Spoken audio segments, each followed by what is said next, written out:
पास होना चाहिए, जबकि इसका कई लोग विरोध भी करते नजर आ रहे हैं। बहुत शुक्रिया बरेलवी जी हमारे साथ जुड़ने के लिए। सुनील, आपका भी बहुत बहुत शुक्रिया हमारे साथ जुड़ने के लिए। आगे बढ़ते हैं और बात करते हैं वक्फ के खिलाफ संतों का शंखनाद। वक्फ के खिलाफ संतों ने महाकुंभ में महाअभियान छेड़ दिया है। वक्फ बोर्ड के खिलाफ संतों ने मोर्चा खोल दिया है। 27 जनवरी को धर्म संसद का आयोजन किया जाएगा और इस कार्यक्रम में 4 शंकराचार्य और 13 अखाड़ों के प्रमुख शामिल होंगे। इसके साथ ही साथ देश के तमाम प्रमुख संत शामिल होंगे।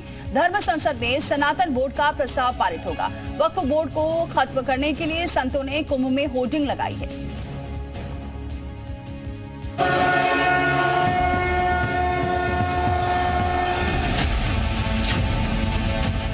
वक्फ बोर्ड को चेताने के लिए होर्डिंग लगे हुए हैं। महाकुंभ शुरू होने से पहले ही वक्फ पर संतों का संदेश क्लियर है।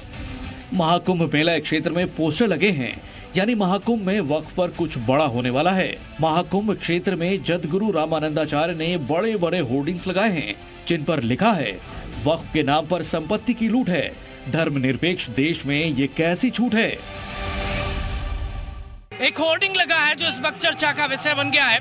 इसमें वक्फ को लेकर लिखा हुआ है वक्फ के नाम पर संपत्ति की लूट है। धर्मनिरपेक्ष देश में ये कैसी छूट है। जगत गुरु रामानंदाचार्य, नरेंद्राचार्य, जगत गुरु रामानंदाचार्य दक्षिण पीठ नाड़ी धाम किसने? महंत ने लगवाया है। ये पहला मौका है जब सनातन के सबसे बड़े महाकुंभ में वक्फ के खिलाफ मुहिम अब संतों के नेतृत्व में चलाया जा रहा है। यानी जो मुद्दा देश की सियासत में सबसे बड़े टॉपिक हैं, उन पर महाकुंभ में फैसला किया जा सकता है। क्या वाकई में वक्फ जमीनों की लूट कर रहा है? बिल्कुल कर रहा है। इससे हिंदू जगेंगे क्या? बिल्कुल हिंदू जगेंगे। जगाने का हम संत कर रहे हैं। हाँ। और जगना भी चाहिए, अपने अधिकारों की मांग करना चाहिए। और अधिकार कभी मांगने से मिला नहीं, अधिकारों को छीना जाता है। भारत के सनातनी अपना अधिकार लेना चाहते हैं, लेकिन इसके साथ वो वक्फ की असीमित ताकत पर भी सवाल उठा रहे हैं। महाकुंभ से मैसेज क्लियर है कि भारत की धर्मनिरपेक्षता के साथ किसी एक धर्म को मनमानी की छूट नहीं चलेगी। होर्डिंग लगे हैं इसलिए कि सनातन के सारे लोग जागृत हो जाएं कि ये क्या धोखा हो रहा है। आज तक तो लोगों को पता ही नहीं था कि कर रहे हैं, क्या हो रहा है, ये तो किसी को पता नहीं था। अभी चंद दिनों से ही पता चला है वक्फ बोर्ड इतना मजबूत है कि हम वो जहां बैठ जाए वो भूमि उसकी हो जाएगी। उसके खिलाफ ये जंग है सनातन धर्म की। महाकुंभ से जो जंग शुरू होने वाली है उसका ट्रेलर इन तस्वीरों में देखिए। कहीं पोस्टर लगे हैं कि सनातन सात्विक है, लेकिन कायर नहीं, तो किसी जगह हिंदुओं को एक होने के लिए कहा जा रहा है। इससे पहले भी कुंभ में डरेंगे तो मरेंगे जैसी होर्डिंग्स लगाई गई थी, जिसके जरिए हिंदुओं को एकजुट होने का संदेश दिया गया था। यानी हिंदुओं को एक करने के लिए महाकुंभ को चुना गया है।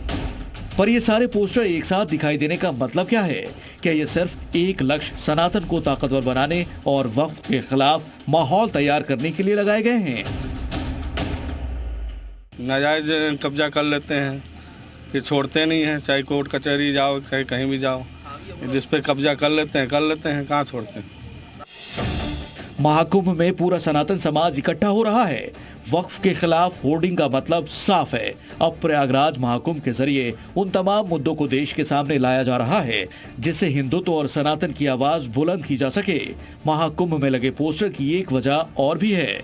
वक्फ मुद्दे पर कुछ संगठन देश भर में माहौल बना रहे हैं। जमीयत उलेमा तो वक्फ के मुद्दे पर पूरे देश का चक्कर लगा रही है, लेकिन महाकुंभ में पूरा देश इकट्ठा होकर वक्फ के खिलाफ एक बड़ी ताकत बन सकता है। ब्यूरो रिपोर्ट, जी मीडिया।